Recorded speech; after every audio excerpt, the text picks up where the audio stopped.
सध्या विदर्भात तापमानाचा पारा 45 अंशाच्या वर गेलेला आहे। 31 मे पर्यंत जर आपण पाहिलं तर मोठ्या प्रमाणावर तापमान वाढ होणार असल्याचा अंदाज हवामान विभागाचा आहे। दुसरीकडे जर आपण पाहिलं तर या उन्हाळ्याच्या कालावधीमध्ये जर आपण पाहिलं तर एसी असेल किंवा मग कूलरचं जे आहे ते प्रमाण लावण्याचं प्रमाण वाढतं, त्यामुळं विद्युत उपकेंद्रावर जो आहे तो ट्रान्सफॉर्मर मोठ्या प्रमाणावर लोड येतो। दुसरीकडे तापमान मोठ्या प्रमाणावर वाढते। अशा परिस्थितीत जर आपण पाहिलं तर अनेक ठिकाणचे 33 उपकेंद्रावरले ट्रान्सफॉर्म जळण्याचे प्रकार जे आहेत ते समोर आलेले आहेत। त्याच पार्श्वभूमीवर जर आपण पाहिलं तर की ट्रान्सफॉर्मर जळू नये त्याची तापमान लेवलमध्ये ठेवलं पाहिजे। यासाठी जर आपण पाहिलं तर आता अमरावतीच्या 33 केव्ही उपकेंद्रावर जे आहे ते या ठिकाणी कूलर लावण्यात आलेले आहेत। कूलरच्या हवेच्या माध्यमातून जर आपण पाहिलं तर तापमान कमी करण्याचा जो आहे तो प्रयत्न या ठिकाणी केला जात आहे। आपण दृश्यांमध्ये बघू शकतो या ठिकाणी मशीन लावण्यात आलेली आहेत, मीटर आहे, त्यावर तापमान जे आहे ते दाखवलं जातं। सध्या आपण बघू शकतो या ठिकाणी ट्रान्सफरचं तापमान जे आहे ते जवळपास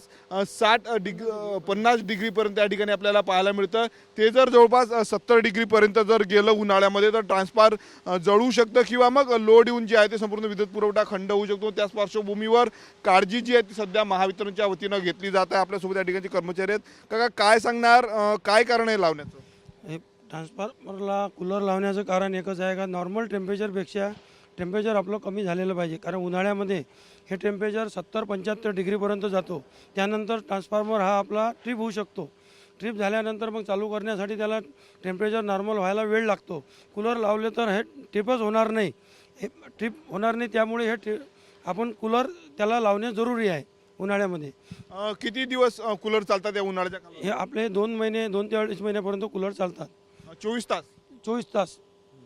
काय फायदा झाला आता या कूलरचा? या कूलरचा फायदा म्हणजे आमचं टेम्परेचर जे 70च्या वर जायचं ते टेम्परेचर आम्ही 64-65 पर्यंत जाता मेंटेन होऊन राहिलं। म्हणजे 10 डिग्रीनं जवळपास कमी टेम्परेचर जात आहे हे कूलर लावल्यामुळे। आणि लोड जो वाढलेला आहे तो 2 ते डबल ते 2.5 पट लोड वाढलेला आहे। त्याच्यामुळे हे ट्रान्सफॉर्मर हे ऑइल जे आहे ऑइल टेम्परेचर वाढतो। 70च्या वर जर टेम्परेचर गेलं या ट्रान्सफरचं तर काय परिणाम होतो? नाही, मग ते त्याची ट्रिपिंग कंडिशन असते। ट्रिपिंग समजा कॉईल जेवढी आहे त्यावर समजा 80 वगैरे गेलं तर ते म्हणजे ट्रिप होतातच। म्हणजे आपण 70च्या वर सहसा जाऊ देत नाही। विद्युत पुरवठा खंडित होतो? विद्युत पुरवठा खंडित होतो म्हणजे पूर्ण सप्लाय बंद होतो त्या ट्रान्सफॉर्मरचा। 10 एमएचा ट्रान्सफॉर्मर असल्यामुळं 400 ते 450 एम्पियर त्यावर करंट असतो। तो करंट म्हटल्यानंतर की ते 5 फीडर आमच्या एका ट्रान्सफॉर्मर आहे, दुसऱ्या याच्यावर 4 फीडर आहे। आणि 4 फीडर म्हणजे सप्लाय जवळपास आपल्या अमरावती शहरातला मेन सिटीत हे सबस्टेशन असल्यामुळे Rajkamal, Jaistambh, Jawahar gate, railway station, hospital आहे, इरविन आहे, डफरीन आहे आणि सुपर स्पेशालिस्ट आहे, यांचासुद्धा सप्लाय बंद होतो।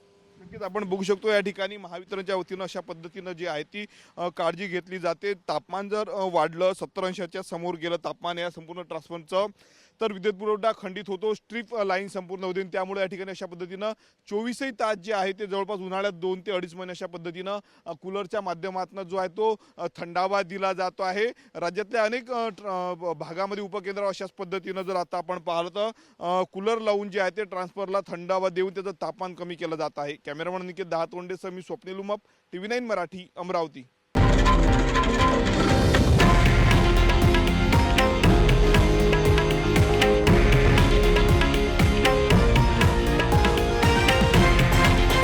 हे आहे देशातील नंबर 1 न्यूज नेटवर्क आणि आपण पाहत आहात TV9 मराठी, एकमेव।